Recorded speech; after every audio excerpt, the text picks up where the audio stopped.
Mga Salmo. Unang Kabanata. Mapalad ang taong matuwid.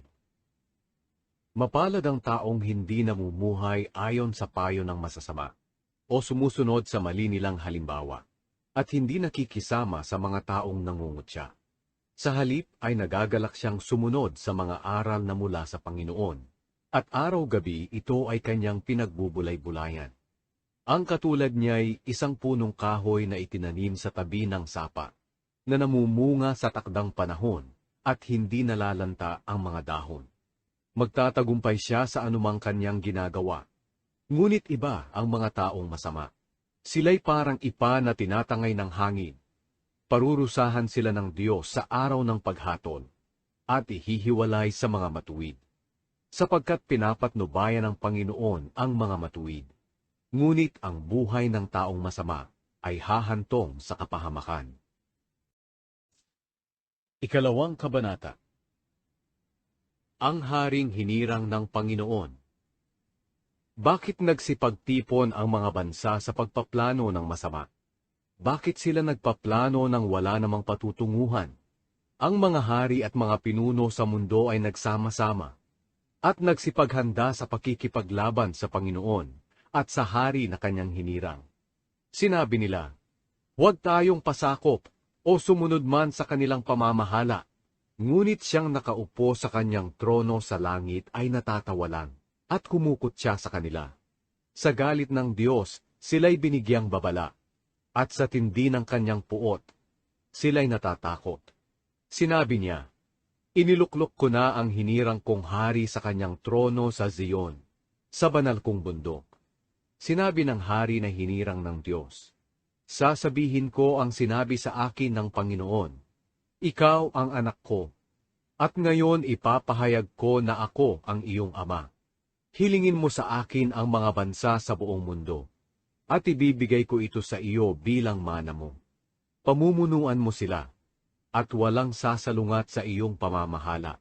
Sila'y magiging parang palayok na iyong dudurugin. Kaya kayong mga hari at pinuno sa buong mundo, unawain ninyo ang mga salitang ito, at pakinggan ang mga babala laban sa inyo. Paglingkuran ninyo ang Panginoon ng may takot, at magalak kayo sa Kanya. Magpasakop kayo sa hari na Kanyang hinirang. Kung hindi ay baka magalit siya, at kayo'y ipahamak niya. Mapalad ang mga nanganganlong sa Panginoon. Ikatlong Kabanata. Panalangin sa oras ng panganib. Panginoon, kay dami kong kaaway, kay daming kumakalaban sa akin. Sinasabi nilang hindi niyo raw ako ililigtas, ngunit kayo ang aking kalasag. Pinalalakas niyo ako at pinagtatagumpay sa aking mga kaaway.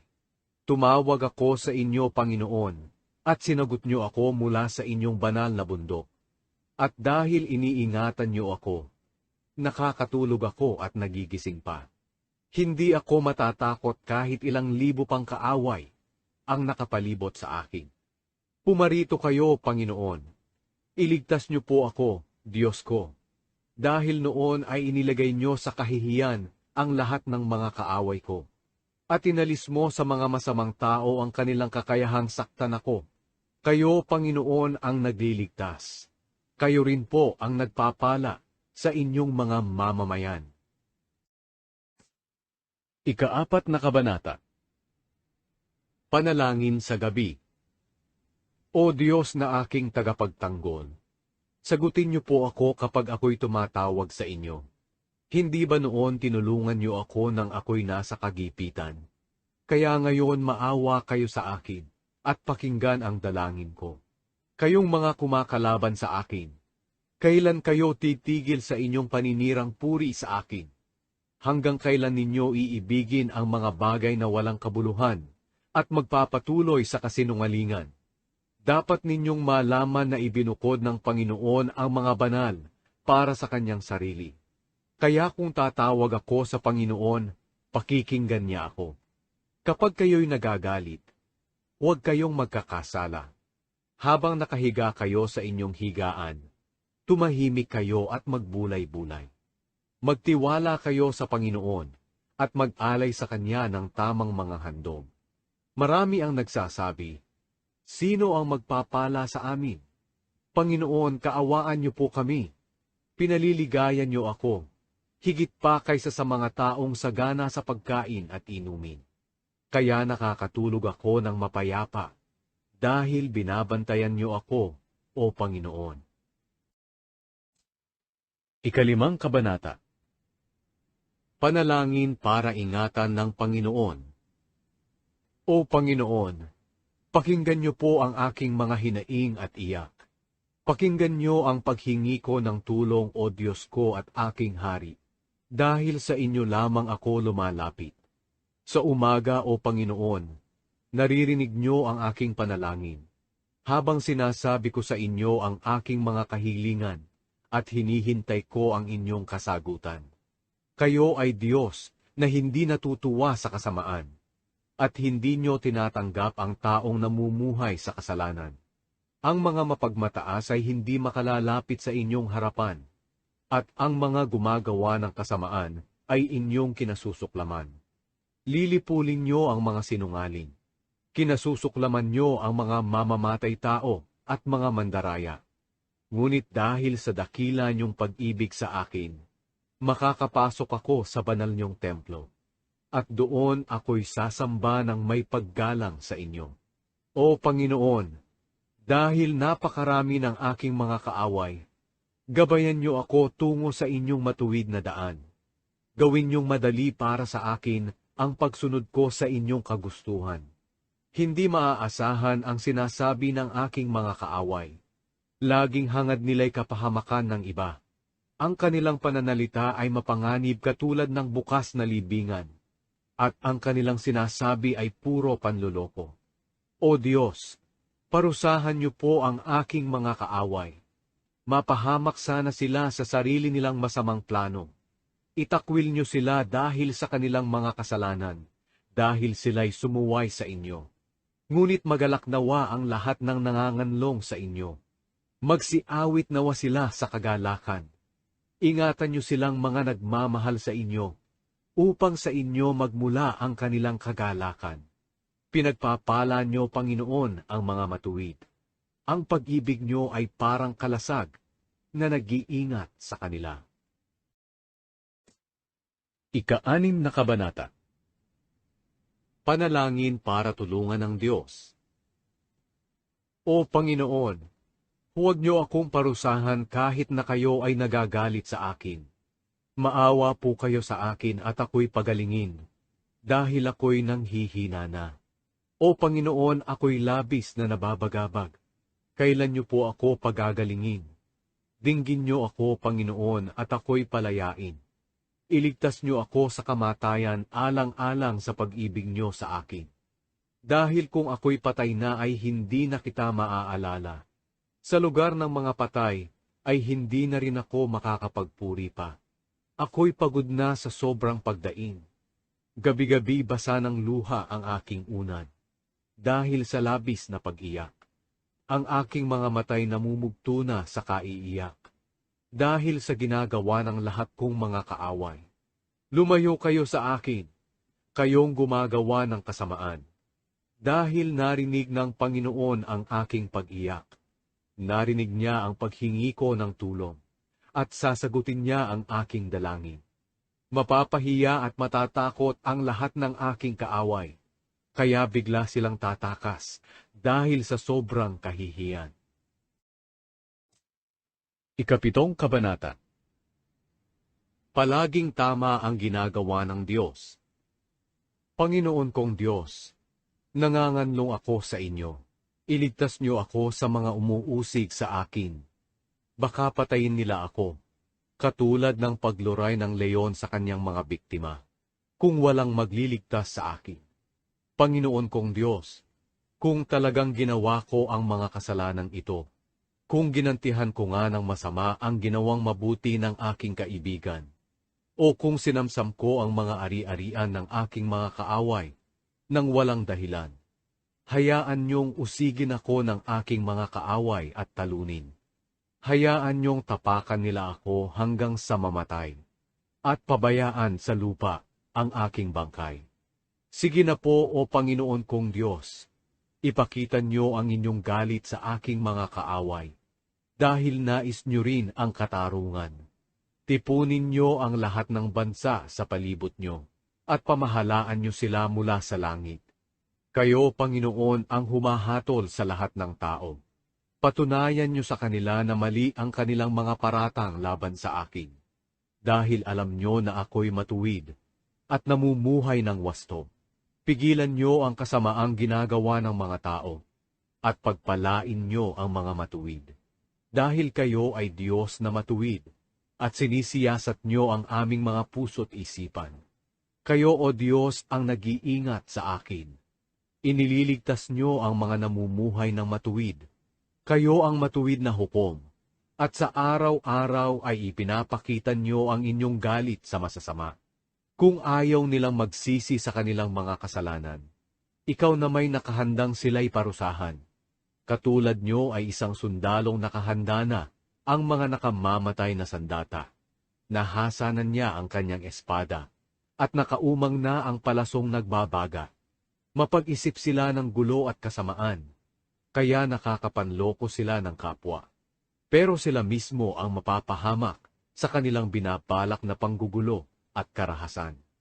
Ang katulad nila ay humuhukay ng bitag para mahulog ang iba, pero sila rin ang mahuhulog sa hinukay nila. Pinasasalamatan ko kayo, Panginoon, dahil matuwid kayo. Aawitan ko kayo ng mga papuri, kataas-taasang Diyos. Ikawalong kabanata. Ang kadakilaan ng Diyos ay makikita sa buong sanlibutan. O Panginoon, aming Panginoon, ang kadakilaan ng inyong pangalan ay makikita sa buong mundo, at ipinakita niyo ang inyong kaluwalhatian hanggang sa kalangitan. Kahit mga bata at sanggol ay nagpupuri sa inyo, kaya napapahiya at tumatahimik ang inyong mga kaaway. Kapag tumitingala ako sa langit na inyong nilikha, at aking pinagmamasdan ang buwan at mga bituin sa kanilang kinalalagyan, ako'y nagtatanong, ano ba ang tao upang inyong alalahanin? Sino nga ba siya upang inyong kalingain? Ginawa niyo kaming mababa ng kaunti sa mga anghel, ngunit pinarangalan niyo kami na parang mga hari. Ipinamahala niyo sa amin ang inyong mga nilalang, at ipinasailalim sa amin ang lahat ng bagay, mga tupa, mga baka, at lahat ng mga mababangis na hayop, ang mga ibon sa himpapawid, mga isda sa dagat, at lahat ng naroroon. O Panginoon, aming Panginoon, ang kadakilaan ng inyong pangalan ay makikita sa buong mundo. Ikasyam na kabanata. Ang makatarungang paghatol ng Diyos. Panginoon, buong puso kitang pasasalamatan. Ikukwento ko ang lahat ng inyong ginawang kahanga-hanga. Magpapakasaya ako dahil sa inyo, kataas-taasang Diyos. Aawit ako ng mga papuri para sa inyo. Kapag nagpapakita kayo sa aking mga kaaway, natatakot sila, tumatakas sila, nadadapa, at sa inyong harapan sila'y namamatay. Nakaupo kayo sa inyong trono, bilang matuwid na hukom. Noong hinatulan niyo ako, napatunayan niyong wala akong kasalanan. Hinatulan niyo at nilipol ang mga bansang masasama, kaya hindi na sila maaalala magpakailanman. Tuluyan ang nawala ang aking mga kaaway. Sila ay lubusang nawasak. Giniba niyo rin ang kanilang mga bayan, at sila'y lubusan ng makakalimutan. Ngunit kayo, Panginoon, ay maghahari magpakailanman, at handa na ang inyong trono para sa paghatol. Hinahatulan niyo ng matuwid ang mga tao sa bawat bansa, at wala kayong kinikilingan. Panginoon, kayo ang kanlungan ng mga inaapi, at kublihan sa panahon ng kahirapan. Sa inyo nagtitiwala ang nakakakilala sa inyo, dahil hindi niyo itinatakwil ang mga lumalapit sa inyo. Magsiawit kayo ng papuri sa Panginoon, na hari ng Jerusalem. Ihayag ninyo sa mga bansa ang kanyang mga ginawa. Hindi niya nakakalimutan ang panawagan ng mga pinahihirapan. Pinaghihigantihan niya ang mga nagpapahirap sa kanila.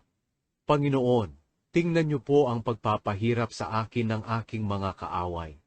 Maawa kayo sa akin, at iligtas niyo ako sa bingit ng kamatayan, upang masabi ko sa lahat ng tao sa pintuan ng Zion ang inyong mga ginawa, at ako'y magagalak at magpupuri dahil sa inyong pagliligtas. Nangyari mismo sa kanilang bansa ang plinano nilang masama, at sila mismo ang nahuli sa sarili nilang bitag. Ipinakita ng Panginoon kung sino siya sa pamamagitan ng paghatol niya ng matuwid. At ang masasama ay napahamak dahil na rin sa kanilang ginawang masama. Mamamatay ang taong masasama sa lahat ng bansa dahil itinakwil nila ang Diyos. Ang mga dukha ay hindi laging pababayaan, at ang pag-asa ng mga mahihirap ay hindi na mawawala kailanman. O Panginoon, huwag niyong pabayaang manaig ang kakayahan ng mga tao. Tipunin niyo sa inyong presensya at hatulan ang mga taong hindi kumikilala sa inyo. Turuan niyo silang matakot, Panginoon, at nang malaman nilang sila'y mga tao lamang. Ikasampung Kabanata. Panalangin upang tulungan. Panginoon, bakit parang kailayo niyo sa akin? Bakit sa panahon ng kaguluhan, kayo ay nagtatago sa amin? Ang dukha ay pinahihirapan ng masasama at mayayabang. Sana'y mangyari rin sa kanila ang kanilang masasamang plano. Ipinagmamalaki nila ang kanilang masasamang kagustuhan. Pinupuri nila ang mga sakim, ngunit kinukutya ang Panginoon. Dahil sa kahambugan ng mga taong masama, binabaliwala nila ang Diyos, at ayaw nila siyang lapitan. Ang kanilang pamumuhay ay laging matagumpay, at hindi man lang sila nag-aalala na sila'y inyong hahatulan. Hinahamak nila ang lahat ng kanilang mga kaaway. Akala nila'y walang mangyayaring masama sa kanila, at wala silang magiging problema. Sila'y lapastangan kapag nagsalita, sinungaling at mapagbanta. At sila na rin ang nagsasabi ng masasakit at masasamang salita. Sa liblib na mga lugar sila'y nagtatago, at nag-aabang sa mga inosente na kanilang papatayin. Naghihintay silang nakakubli na parang leon, upang sakmalin at kaladkarin ang mahihirap. Dahil malakas sila, ibinabagsak nila ang mga kawawa, hanggang sa hindi na makabangon. Ang akala nila'y hindi sila pinapansin ng Diyos, at hinding-hindi niya nakikita ang kanilang mga ginagawa. Sige na, Panginoong Diyos, parusahan niyo na po ang mga taong masama. Huwag niyong pababayaan ang mga inaapi. O Diyos, bakit nilalait kayo ng mga taong masama? Sinasabi pa nila, hindi tayo parurusahan ng Diyos. Ngunit nakikita niyo, O Diyos, ang mga taong nagdurusa at naghihirap. Lumalapit sa inyo ang mga kaawa-awa tulad ng mga ulila, at nakahanda kayong tumulong sa kanila. Alisan niyo ng lakas ang mga taong masama, at parusahan niyo sila, hanggang sa sila'y tumigil na sa paggawa ng masama. Panginoon, kayo ay hari magpakailanman, at ang masasamang tao ay maglalaho sa mundo. Panginoon, narinig niyo ang dalangin ng mga mahihirap. Pakinggan niyo po sila at palakasin. Bigyan niyo ng katarungan ang mga ulila at mga api, upang wala ng mga taong mananakot ng kapwa, dahil sila'y tao rin lang. 11 Kabanata. Pagtitiwala sa Panginoon. Nagtitiwala ako sa Panginoon na aking kanlungan. O tao, bakit ninyo sinasabi sa akin, tumakas ka papuntang kabundukan, at lumipad tulad ng ibon? Inihanda na ng mga masama ang kanilang mga pana, para panain ng palihim ang mga matuwid. Ano ang magagawa ng mga matuwid, kung ang batas na pundasyon ng bayan ay wala ng halaga. Ang Panginoon ay nasa kanyang templo, at nasa langit ang kanyang trono. Tinitingnan niya at sinisiyasat ang lahat ng tao. Sinisiyasat niya ang matutuwid at masasama, at siya'y napupuot sa malulupit. Pauulanan niya ng lumalagablab na baga at asupre ang masasama, at ipapadala niya ang mainit na hangin na papaso sa kanila. Dahil ang Panginoon ay matuwid at iniibig niya ang mga gawang mabuti, kaya ang mga namumuhay ng tama ay makakalapit sa Kanya. 12 Kabanata. Panalangin para tulungan ng Diyos. Panginoon, tulungan niyo po kami, dahil wala nang makadiyos, at wala na ring may paninindigan. Nagsisinungaling sila sa kanilang kapwa. Nambobola sila para makapandaya ng iba. Panginoon, patigilin niyo na sana ang mga mayayabang at mambobola. Sinasabi nila, sa pamamagitan ng aming pananalita ay magtatagumpay kami. Sasabihin namin ang gusto naming sabihin, at walang sino mang makakapigil sa amin. Sinabi ng Panginoon, kikilos ako. Nakikita ko ang kaapihan ng mga dukha, at naririnig ko ang iyakan ng mga naghihirap. Kaya't ibibigay ko sa kanila ang pinapangarap nilang kaligtasan. Ang pangako ng Panginoon ay purong katotohanan, gaya ng purong pilak na 7 ulit na nasubukan sa nagliliyab na pugon.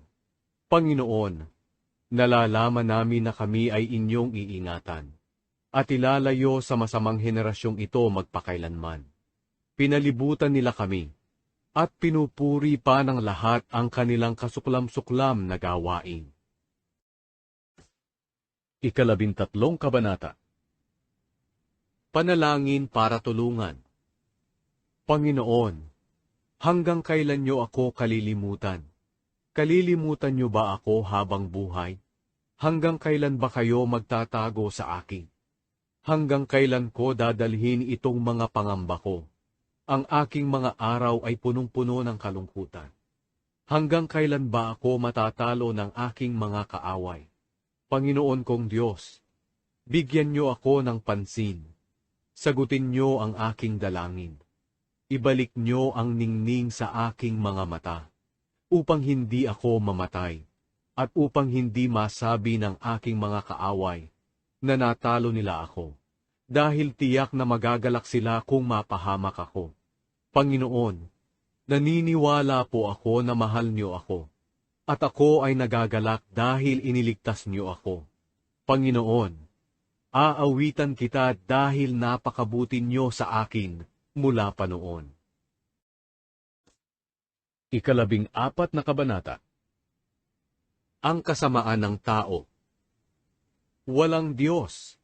Iyan ang sinasabi ng mga hangal sa kanilang sarili. Masasama sila at kasuklam-suklam ang kanilang mga gawa. Ni isa sa kanila ay walang gumagawa ng mabuti. Mula sa langit tinitingnan ng Panginoon ang lahat ng tao, kung may nakakaunawa ng katotohanan at naghahanap sa Kanya. Ngunit ang lahat ay naligaw ng landas, at pare-parehong nabulok ang pagkatao. Wala kahit isa man ang gumagawa ng mabuti. Kailan kaya matututo ang masasamang tao? Sinasamantala nila ang aking mga kababayan para sa kanilang pansariling kapakanan, at hindi sila nananalangin sa Panginoon. Ngunit darating ang araw na manginginig sila sa takot, dahil kakampihan ng Diyos ang mga matuwid. Sinisira ng masasamang tao ang mga plano ng mga dukha, ngunit ang Panginoon ang magiging kanlungan nila. Dumating na sana ang tagapagligtas ng Israel mula sa Zion.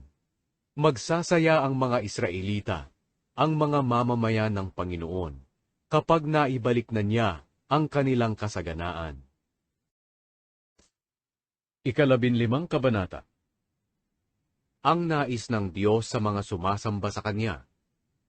Panginoon, sino ang maaaring tumira sa inyong templo? Sino ang karapat-dapat na tumira sa inyong banal na bundok?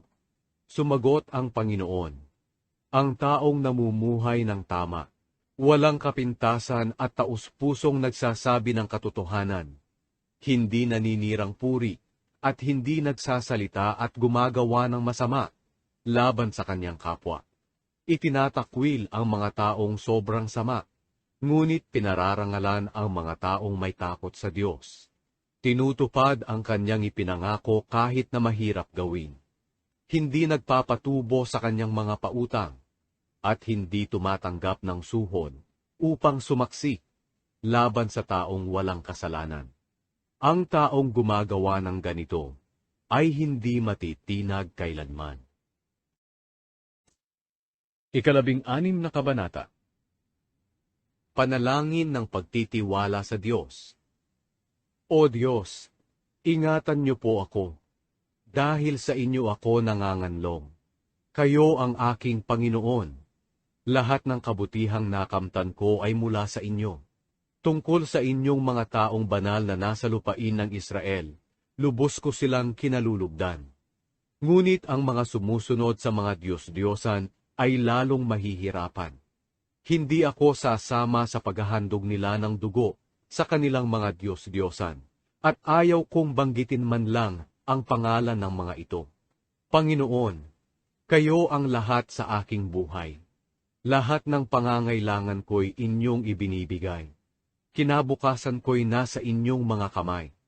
Ang mga biyayang kaloob niyo sa akin ay parang malawak na taniman, kahanga-hangang tunay. Tunay na napakaganda ng kaloob na ibinigay niyo sa akin. Pupurihin ko kayo, Panginoon, na sa akin ay nagpapayo. At kahit sa gabi pinaaalalahanan ako ng aking budhi. Panginoon, palagi ko kayong iniisip. At dahil kayo ay lagi kong kasama, hindi ako matitinag. Kaya't nagagalak ang puso ko, at ako'y panatag, dahil alam kong ligtas ako. Sapagkat hindi nyo pababayaan na ang aking kaluluwa ay mapunta sa lugar ng mga patay. Hindi nyo hahayaang mabulok sa libingan ang matapat nyong lingkod. Itinuro nyo sa akin ang landas patungo sa buhay na puno ng kasiyahan. At sa piling nyo, aking matatagpuan ang ligayang walang hanggan. 17 kabanata. Ang dalangin ng taong matuwid. O Panginoon, pakinggan nyo ang taimtim kong dalangin. Dinggin nyo po ang hiling kong katarungan. Alam nyo kung sino ang gumagawa ng matuwid, kaya sabihin nyo na wala akong kasalanan. Siniyasat nyo ang puso ko, at kahit sa gabi sinusubukan nyo ako. Ngunit wala kayong nakitang anumang kasalanan sa akin. Napagpasyahan ko na hindi ako magsasalita ng masama, gaya ng ginagawa ng iba. Dahil sa inyong mga salita, iniiwasan ko ang paggawa ng masama at kalupitan.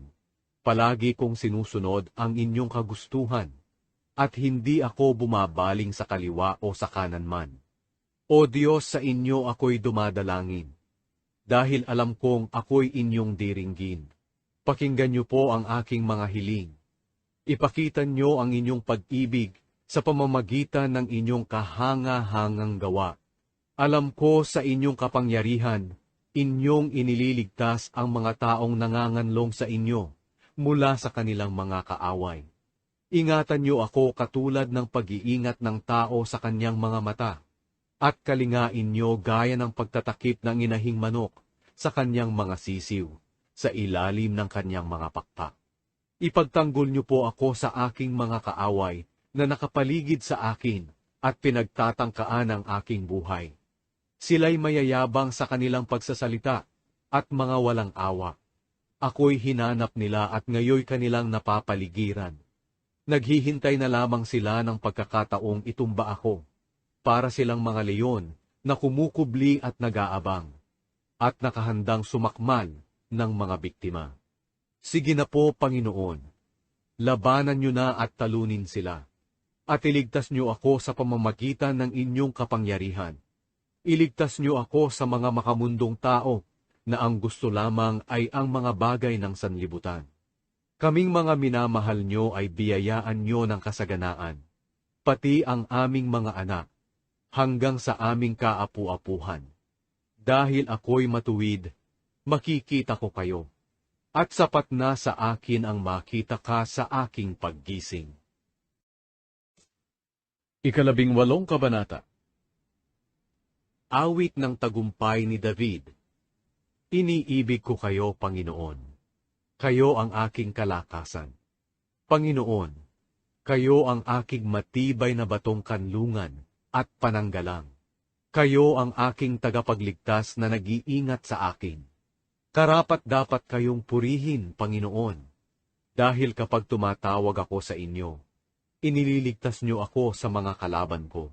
Ang kamatayay parang lubid na nakapulupot sa akin, at parang bitag sa aking dadaanan, na para ring malakas na agos na tumatangay sa akin. Kinakabahan ako. Humingi ako ng tulong sa inyo, Panginoon kong Diyos, at pinakinggan niyo ang panalangin ko sa inyong templo. Nagalit kayo at lumindol. Maging ang pundasyon ng mga bundok ay nayanig. Umusok din ang inyong ilong, at ang inyong bibig ay bumuga ng apoy at mga nagliliyab na baga. Binuksan niyo ang langit at kayo'y bumaba, at tumuntong sa maitim at makapal na ulap.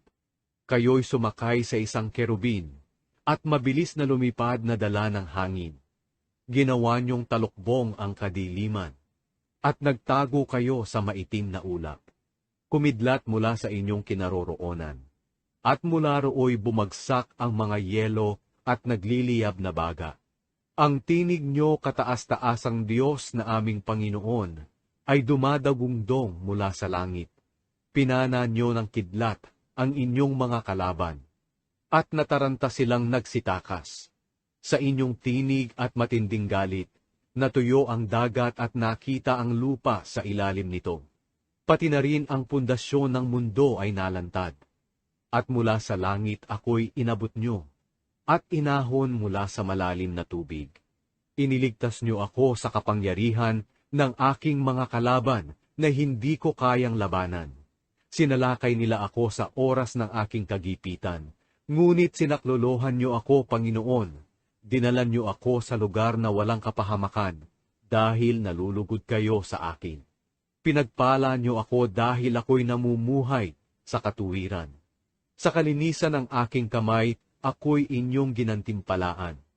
Dahil sinusunod ko ang inyong kalooban, at hindi ko kayo tinalikuran, Panginoon, na aking Diyos. Tinutupad ko ang lahat ng inyong utos. Ang inyong mga tuntunin ay hindi ko sinusuway. Alam niyong namumuhay ako ng walang kapintasan, at iniiwasan ko ang kasamaan. Kaya naman ako'y inyong ginagantimpalaan, dahil nakita niyong matuwid ang aking pamumuhay. Tapat kayo sa mga tapat sa inyo, at mabuti kayo sa mabubuting tao. Tapat kayo sa mga taong totoo sa inyo, ngunit tuso kayo sa mga taong masama. Inililigtas niyo ang mga mapagpakumbaba, ngunit ang nagmamataas ay inyong ibinababa. Panginoon kong Diyos, kayo ang nagbibigay sa akin ng liwanag. Sa gitna ng kadiliman kayo ang aking tanglaw. Sa tulong niyo kaya kong salakayin ang grupo ng mga sundalo, at kaya kong akyatin ang pader ng kanilang tanggulan. Ang pamamaraan niyo, O Diyos, ay walang kamalian. Ang inyong mga salita ay maaasahan. Kayo'y katulad ng isang kalasag sa mga naghahanap ng kaligtasan sa inyo. Kayo lang, Panginoon, ang tunay na Diyos, at wala ng iba. At kayo lang talaga ang aming batong kanlungan. Kayo ang nagbibigay sa akin ng kalakasan at nagbabantay sa aking daraanan.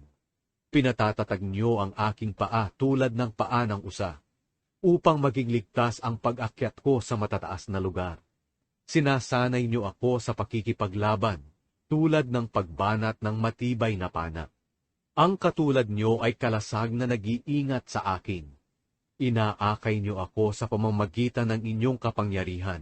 At dahil sa tulong niyo naging tanyag ako, pinaluwang niyo ang aking dadaanan, kaya hindi ako natitisod.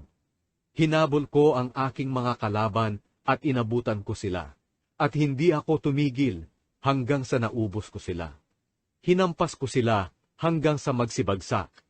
at hindi na makabangon sa aking paanan. Binigyan niyo ako ng lakas sa pakikipaglaban, kaya natalo ko ang aking mga kalaban. Dahil sa inyo umatras ang aking mga kaaway na may galit sa akin, at sila'y pinatay ko. Humingi sila ng tulong, ngunit walang sino mang tumulong. Tumawag din sila sa inyo, Panginoon, ngunit kayo'y hindi tumugon. Dinurog ko sila hanggang sa naging alikabok na lang na inililipad ng hangin, at tinatapak-tapakan na parang putik sa kalsada. Ako'y iniligtas nyo sa mga rebelde, at ginawa nyo akong pinuno ng maraming bansa. Kahit ako'y hindi nila kilala, pinaglingkuran nila ako. Yumuyukod sila sa aking harapan. Naririnig pa lang nila ang tungkol sa akin, sumusunod agad sila sa utos ko. Nawawalan sila ng lakas ng loob, kaya lumalabas sila sa kanilang pinagtataguan na nanginginig sa takot. Buhay kayo, Panginoon! Karapat-dapat kayong purihin at dakilain. O Diyos na aking batong kanlungan at tagapagligtas, pinaghigantihan niyo ang aking mga kaaway, at ipinasailalim mo ang mga bansa sa aking kapangyarihan. Inililigtas niyo ako sa mararahas kong kalaban, at pinagtagumpay niyo ako sa kanila. Kaya pararangalan ko kayo sa mga bansa. O Panginoon, aawitan ko kayo ng mga papuri. Sa hinirang niyong hari ay nagbigay kayo ng maraming tagumpay. Ang inyong pagmamahal ay ipinadaman niyo kay David at sa kanyang lahi magpakailanman. 19 na kabanata. Ang kadakilaan ng salita ng Diyos. Ipinapakita ng kalangitan ang kadakilaan ng Diyos, ang gawa ng kanyang kamay. Araw at gabi, ang kalangitan ay parang nagsasabi tungkol sa kanyang kapangyarihan. Kahit na walang salita o tinig kang maririnig, ang kanilang mensahe ay napapakinggan pa rin sa buong daigdig. Iginawa ng Diyos ang araw ng tirahan sa kalangitan. Tuwing umaga'y sumisikat ang araw, na parang lalaking bagong kasal, na lumalabas sa bahay nila ng may galak, o katulad din ng isang manlalarong kampyon sa takbuhan, na nasasabik na tumakbo. Ito'y sumisikat sa silangan at lumulubog sa kanluran. At ang kanyang init, hindi mapagtataguan. Ang kautusan ng Panginoon. Ang kautusan ng Panginoon ay walang kamalian. Ito'y nagbibigay sa atin ng bagong kalakasan. Ang mga turo ng Panginoon ay mapagkakatiwalaan at nagbibigay karunungan sa mga walang kaalaman. Ang mga tuntunin ng Panginoon ay tama at sa puso'y nagbibigay kagalakan. Ang mga utos ng Panginoon ay malinaw at nagbibigay liwanag sa kaisipan. Ang pagkatakot sa Panginoon ay nagpapadalisay ng puso. Mananatili ito magpakailanman. Ang mga utos niya ay matuwid at makatarungan. Ang mga ito'y higit pa kaysa purong ginto, at mas matamis pa kaysa sa pulot pukyutan. Ang inyong mga utos, Panginoon, ang nagbibigay babala sa akin na inyong lingkod. May dakilang gantimpala kapag ito'y sinusunod. Hindi namin napapansin ang aming mga kamalian, kaya linisin niyo po ako sa mga kasalanang hindi ko nalalaman. Ilayo niyo rin ako sa kasalanang sadya kong ginagawa, at huwag niyong payagan na alipinin ako nito, para mamuhay akong ganap at walang kapintasan, at lubos na lalaya sa maraming kasalanan. Sana'y maging kalugod-lugod sa inyo, Panginoon, ang aking iniisip at sinasabi. Kayo ang aking bato na kanlungan at tagapagligtas. 20 kabanata. Dalangin para magtagumpay ang kaibigan. Sa oras ng kaguluhan, pakinggan sana ng Panginoon ang inyong mga daing, at sana'y ingatan ka ng Diyos ni Jacob. Sana'y tulungan kanya mula sa kanyang templo roon sa Zion. Sana'y tanggapin niya ang iyong mga handog, pati na ang iyong mga haing sinusunog. Sana'y ibigay niya ang iyong kahilingan, at ang iyong mga binabalak ay magtagumpay. Sa pagtatagumpay mo kami ay sisigaw sa kagalakan. at magdiriwang na nagpupuri sa ating Diyos. Ibigay nawa ng Panginoon ang lahat mong kahilingan. Ngayon ay alam kong ang Diyos ang nagbibigay ng tagumpay sa haring kanyang hinirang, at sinasagot niya mula sa banal na langit ang kanyang dalangin, at lagi niyang pinagtatagumpay sa pamamagitan ng kanyang kapangyarihan. May mga umaasa sa kanilang mga kabayo at karwaheng pandigma, ngunit kami ay umaasa sa Panginoon naming Diyos.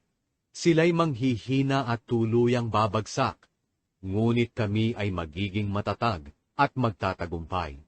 Panginoon, pagtagumpayin niyo ang hinirang niyong hari, at sagutin niyo kami kapag kami ay tumawag sa inyo.